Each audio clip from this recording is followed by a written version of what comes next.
और नोएडा स्थित lotus boulevard society में आग लग गई। टावर 28 के 10वें फ्लोर पर यह आग लगी। एसी में ब्लास्ट की वजह से आग लगी थी, जिस पर काबू पा लिया गया है। कोई हताहत की जानकारी नहीं मिली।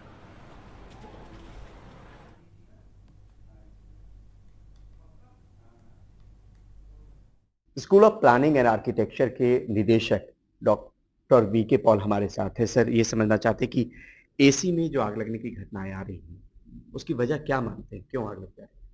देखिए, जो थोड़ा हमें साधारण जानकारी से हम ये कह सकते हैं कि जो ज़्यादातर आया है, या तो वो एसी के जो बिजली के हमारे टर्मिनल्स होते हैं जहाँ पे प्लग लगा है, वहाँ पे एक एमसीबी होना चाहिए, या अंदर जहाँ पे आगे कनेक्टर लगे हैं, तो बिजली के कनेक्टर्स के कारण हो सकते हैं, ये ज़्यादा। दूसरा, इसमें पीछे कोई कैपेसिटर है, वो ब्लास्ट हो सकता है।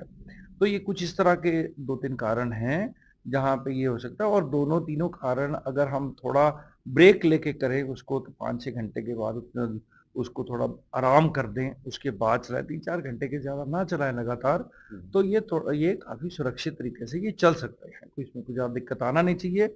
अगर वहाँ पे टर्मिनल्स में शॉर्ट सर्किटिंग है, तो जाहिर है उसका नुकसान तो होगा, क्योंकि ये बहुत ज़्यादा बिजली की ज़रूरत होती है, करंट रेटिंग ज़्यादा होती है, तो इसमें चांसेस शॉर्ट सर्किटिंग से आग लगने के बढ़ते हैं। अंदर में क्या क्या एलिमेंट रहता है जिसमें आपको लगता है कि एक आशंका हो सकती है कि उनके जरिए इसमें आग लगे? देखिए, एक आम आदमी के हवाले से सबसे ज़्यादा ज़रूरी है कि उसके जो टर्मिनल पॉइंट की देख-रेख की जाए, जहाँ पे वो कनेक्शंस वगैरह जुड़ रहे हैं, वो उनको ठीक से किया हो।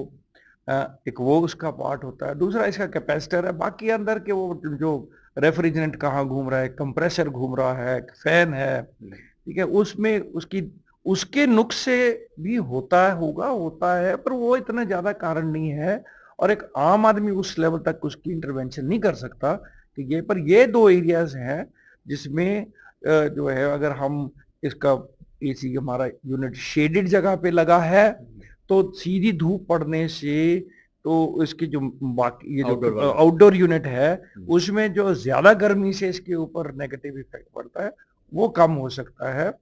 तो एक तो वो वहाँ बचाव का एक कंपोनेंट है, और दूसरा हमारे टर्मिनल यूनिट्स के 2 चीज़ों का ख्याल रखेंगे, और दोनों के अगर 3-4 घंटे, 5 घंटे के बीच में आपको रेस्ट करते हैं, और टर्मिनल्स की चेक करते हैं कि कहीं उसमें या प्लास्टिक की स्मेल है, या प्लग पॉइंट ज़्यादा गर्म हो रहा है, या आप उस चीज़ को बार-बार निकालते हैं। खास तौर पे ये प्लग बार-बार निकालते हैं, किसी वजह से 15 एम्पीयर का लगा है, उसको निकाला हुआ, उसको किसी और चीज़ के लिए यूज़, तो ज़ाहिर है कि उसमें over a period of time वो लूज़ हो जाएगा, और वहाँ पे शॉर्ट सर्किटिंग होनी शुरू हो सकती है। मतलब आउटडोर को लेके ये ख्याल रखना चाहिए अमूमन, जिस तरीके की गर्मी है सर, कि उसमें शेडेड हो वो। हाँ, वो ज़्यादा धूप का एक्सपोज़र नहीं हो, तो बेहतर है।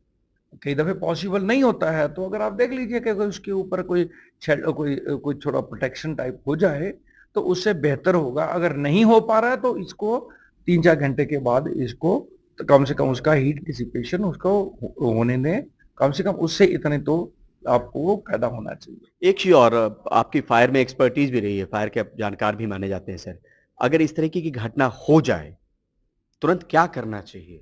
मतलब भाग एग्ज़िट तो करना ही करना देखिए, है। उस घटना ना हो उसके लिए ज़रूरी है कि ये, अब गर्मी बहुत ज़्यादा पड़ रही है आजकल के समय में, तो ये एसीज़ के जैसे स्प्लिट यूनिट ऊपर लगा, तो उसके नीचे आस-पास जो है ऐसा हो कि वहाँ से अगर कोई तार गिरता भी है, या कुछ ऐसी गर्म चीज़ गिरती भी है, तो वहाँ कंबस्टिबल मटीरियल, कपड़ा, कागज़, इस तरह की चीज़ें ना हो, तो उसमें बचाव है। दूसरा, अगर खिड़की के पास ये लगा हुआ, तो वहाँ पर्दे-वर्दे उसके आस-पास ना हो, तो पहले इतना तो बचाव इंश्योर किया करना जाए है। कि कुछ होता भी है, तो वो वहीं पे सीमित रहे।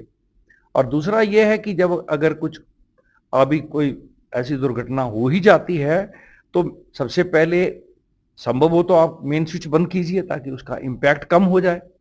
और दूसरा, अगर उसके वो स्विच करने के बावजूद कोई होता है, अगर आपके घर में फायर एक्सटिंग्विशर है, हैंड हेल्ड पोर्टेबल, तो उसका इस्तेमाल करें, बहुत सुविधा होगा।